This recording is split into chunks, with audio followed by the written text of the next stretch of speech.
Hey, what's up, friends? Ray with Dog and Tim Works. How y'all doing? So, I'm at the lathe, and I'm not making anything, but I'm still being productive. So, I'm taking this firewood. This one happens to be mulberry. I got maple. These are rough split pieces that I split with my log splitter. And they're ragged. They're rough. They're taking up a lot of room. And so, what I do to get a head start on other projects to increase drying time, or no, sorry about that, to decrease drying time, decrease space, and speed up productivity, because now I can just chuck this up and make rolling pins, little boxes, uh, honey dippers, whatever you want. But the corners have already been knocked off. They're pretty much trued up and round, and they're easier to dry, and they take up a lot less room. This, what do we got there? 5 pieces is taking up about the room of like uh 1 piece, 2 pieces. So that's what I'm getting into today. Like I said, you don't have to make anything to be productive. You can just be at the lathe having a good time making shavings. You definitely want a face shield on for stuff like this. Like I said, this was cut with a log splitter or split, so it's pretty rough and jagged. We'll start out at about 1,000.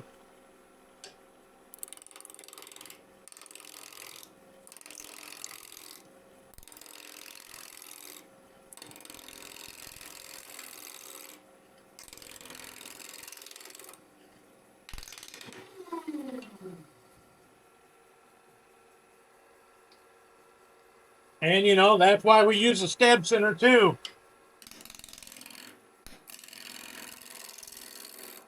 It'll take a potential gnarly catch and just reduce it to a spin out.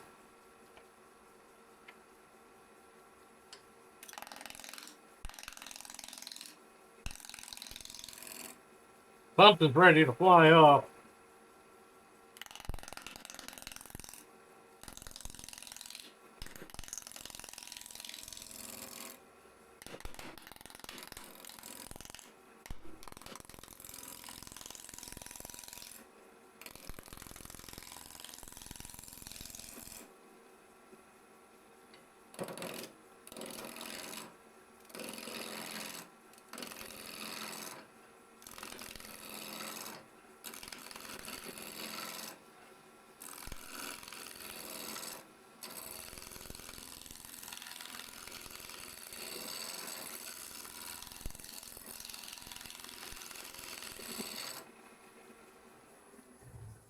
Let's see what's making all that racket.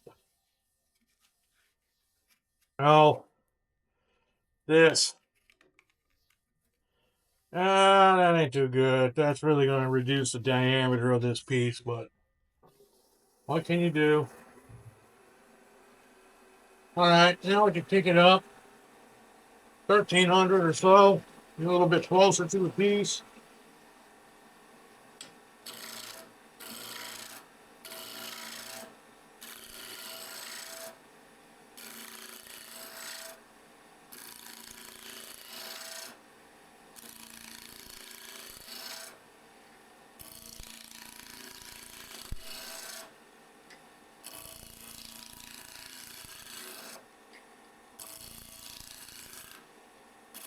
All right, so I know this isn't the Ooh, most exciting yep, video out there. I, there I it mean, went. I'm pretty much just roughing down firewood into cylinders, but it serves a purpose. Like I said, it makes for faster and more even drying times, and it reduces space. That's unfortunate because it's going to go through all this then. And more importantly than that is it's really good practice. I'm a self-taught bowl turner that's trying to play with spindle turning, and so this really helps out with my spindle turning. So I don't know if anybody else has had that problem, but like I said, I'm self-taught. I started with bowls, started with carbide, then took the plunge into traditional tools, which I love, and then now I'm trying my hand at spindle turning, and it's man, it's a whole different game than bowl turning, and I feel like I kind of missed out on a lot of fundamentals by jumping into bowls instead of spindle turning. So anytime I get a chance, I like to come off and do something like this. Uh, the 5 or so pieces that I showed at the beginning of the video, I roughed them all down with a skew, and I didn't even think about filming any of this until halfway through, and I just started filming. I was like, oh well, whatever. But you know, it takes practice and repetition, and for like the first year and a half, all I spent was time with my gouges, and now I'm messing around a lot with this and just how I like to rough out bowls to learn a new grind or a new technique or a different type of gouge. I like to do the same with my spindle blades. It just lets me get comfortable with the tools, practicing peeling cuts versus planing cuts, and so forth. Seeing how the tool cuts this way versus how it cuts this way. If you roll it over versus keeping the flute straight up.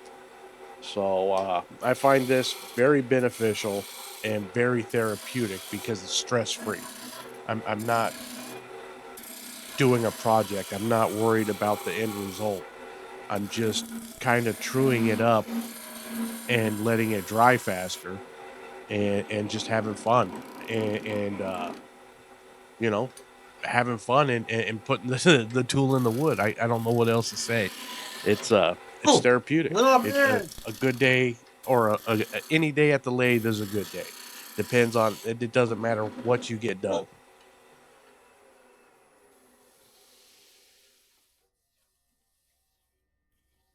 Uh,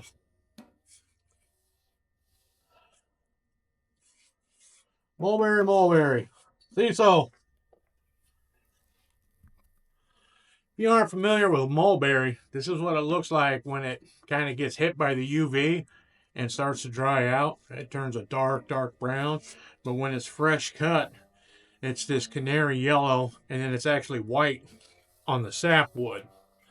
It does tend to split, and if you notice, there's no ribbons with it. Even when I'm perfectly trued and round, there's no ribbons, it's chips. So it's kind of a trippy wood. But this split here is going to follow this all the way back pretty much. I mean, I might as well get this down. That's still French rolling pin.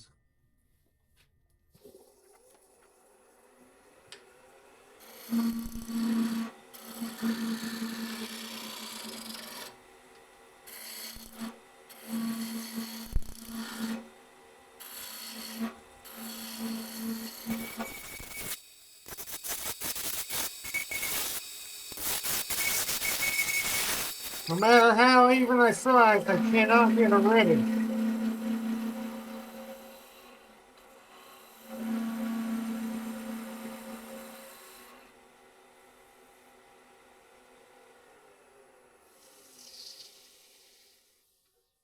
You know, right there's as smooth as you're ever going to get, and I still couldn't get a ribbon. Just these little chips. Mulberry is a weird wood, but it's a hardwood. What do we got here? Yeah, man, this stuff don't behave very well either, man. This is looks like a piece of elm.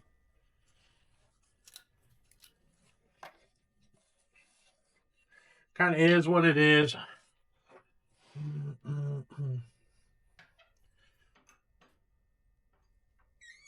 I want you all, just to see that this is in fact just a piece of split firewood from a log splitter. I, you don't have to have perfect wood to put on a wood lathe. You know, the lathe is going to make it all round.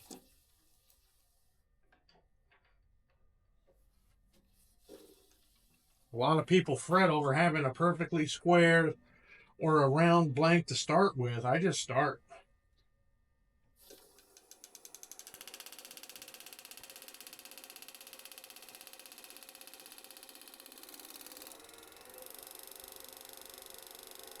All right, that one will let us get up over 1,000.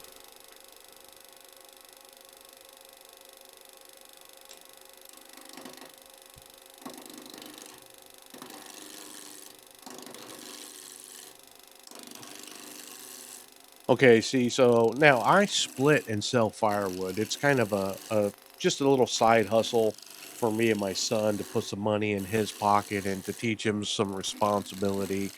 And I've got a log splitter and I come across tons of wood. I like to process my own wood. I don't like paying for You can wood. see some splinters But out any of there you that are guys hanging that are on. out there that have problems sourcing wood and don't want to pay 10, 20 bucks, 30 bucks for a spindle blank, man. I mean, some of them are ridiculous. Look at your local firewood uh dealers, places, gas stations. You can get the 7.99 bundles and just look at them. There might be serviceable wood in there. A lot of times it's going to be oak. Oak turns just great. But like I said, these size blanks you can make rolling pins, French rolling pins. Off the top of my head, lots of tool handles for your tools, for other people's tools, chainsaw file handles. You could even put, rehandle all your screwdrivers and other stuff around the house. Get rid of the cheap plastic stuff and start putting in nice custom wood stuff. And you'd be surprised what you can find in firewood, man. There's some beautiful wood just sitting in firewood piles. But this is what I like to do. And it's a constant struggle for me is when I'm at the log splitter and I'm splitting logs, my pile of interesting wood always is larger than my firewood pile, and it's hard for me to leave it alone, man, because I will almost cry sometimes when I split into a log and I see how figured it is. I'm like, "Oh man, are you kidding me?" And I've turned quite a few bowls out of half logs that have been split by a log splitter just because the figure was so good in it that I tossed it off to the side and rough chopped it up anyways. Like I said, it doesn't have to be perfect. Your lathe is what's going to make it perfect. You can start with squares, rectangles, triangles, octagons, it don't matter. You and your tool spinning that wood around is going to make it round. You don't need to fuss with it on a bandsaw. You don't need a table saw to square it up and get these. I don't understand people sometimes when they have to have these perfectly square blanks. It makes no sense to me, man. Just take a branch, take a piece of firewood, put it on the lathe, and see what's underneath there. Just get to turning.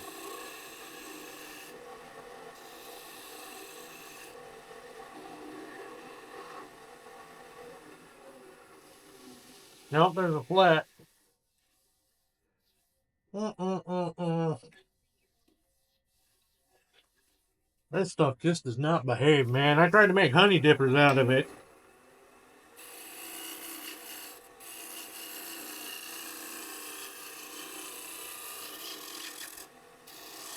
It's kind of funny that I keep going on and on about elm. Elm is kind of stringy, and I think it's the specific species of the Siberian elm. It's really interesting when it comes to woodworking. I can sit there and sand it to 320, 400, and still feels rough. I turned a bunch of honey dippers out of Siberian elm, and I just could not get it to lay down right. And I did perfect uh slices. I wasn't scraping. I was, uh using my spindle gouge and nice clean cuts, but man, it just don't want to lay down. And it kind of sucks for firewood too because it's so stringy that it's Yep. really hard to split. So I don't know what to do with the stuff because I don't like turning it and I don't like splitting it for firewood, but there seems to be tons of it on the ground. When you do finally get it to behave though, it is some beautiful looking wood. I'm not going to lie, it does look good.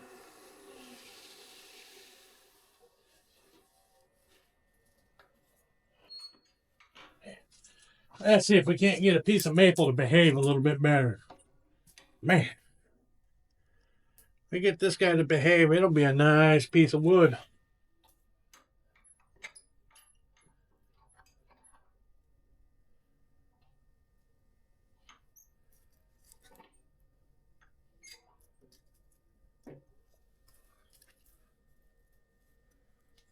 That's pretty close.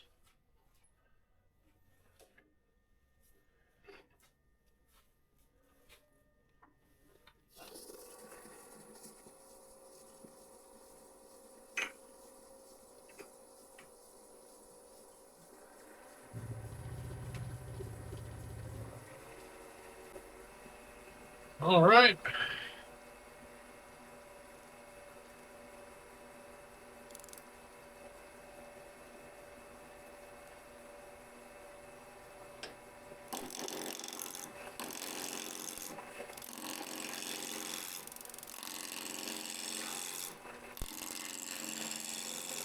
Now we're talking good old-fashioned silver maple. I get tons of this stuff. I have it everywhere. I believe it's a state law to have in Michigan We every got to move house down to this have at way because least we're getting one a silver little maple overhung in from their the tool yard. rest. I have a really short dinky handle on this. It's more my skew handle.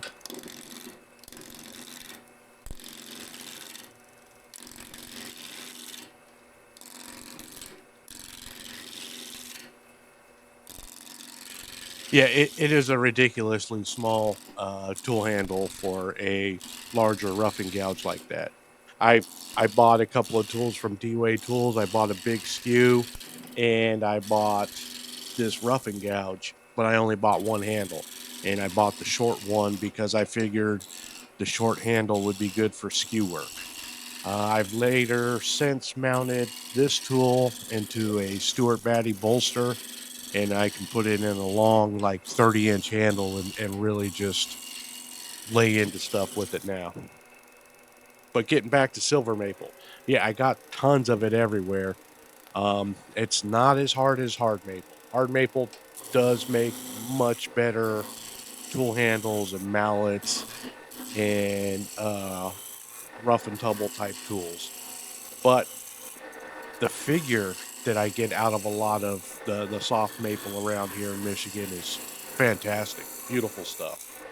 And like I said, it's plentiful. It's everywhere. They come down in the storms all the time. I sell literally tons and tons of silver maple firewood.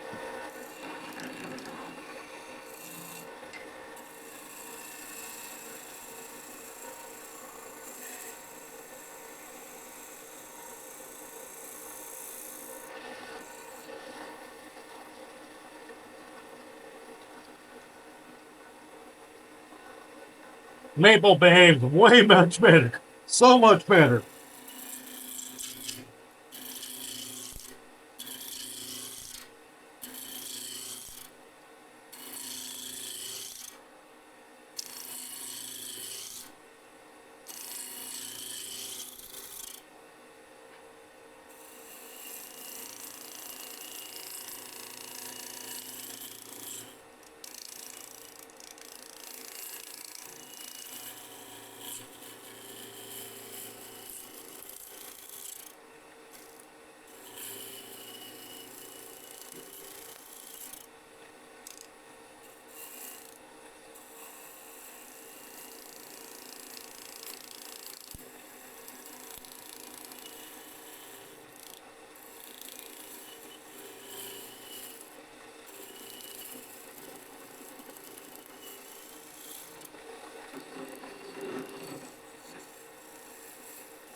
Well, that is just a boring piece of maple.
A little bit of that flat out this way.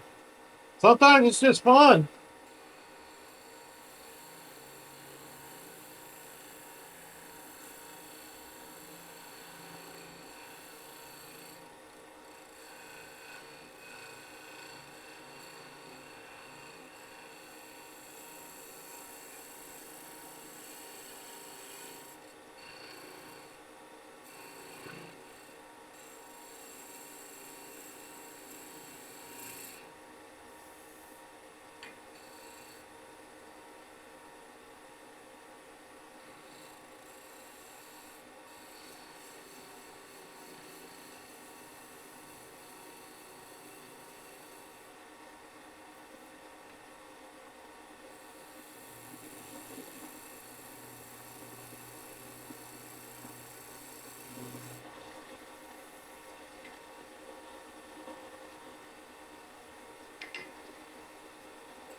Too hard to see that way.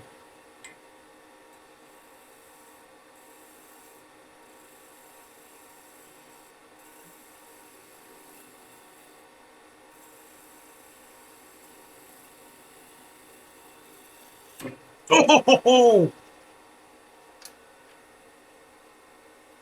Ah!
That's probably here where I got that catch.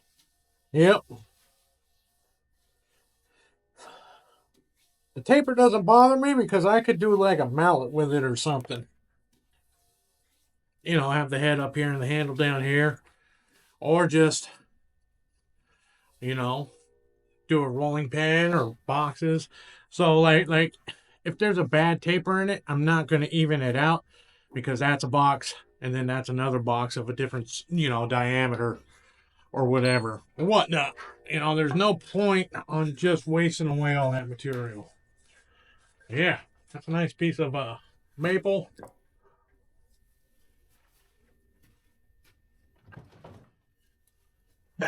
Some cherry.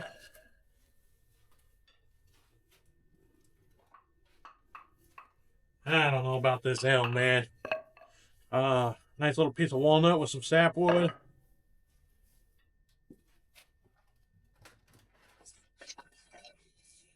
There's another piece of elm. I might just make a couple of tool handles or something out of it. I don't know.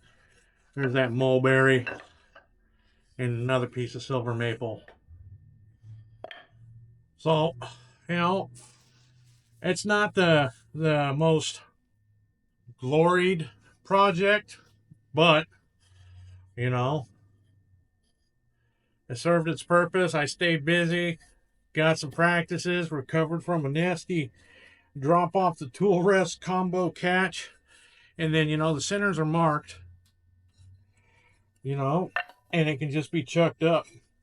It doesn't need to be perfect. See, I'll leave some stuff in there like that. This not, I'd probably just part that off there and lose that, or knock it off with a bandsaw. Uh, yeah, this elm's kind of weird, man. Who knows? I said it's about the size where I can make a drilling tool handle or a burnishing rod handle or something. It's not selling stuff, but this, I'll be able to get a nice French rolling pin out of that.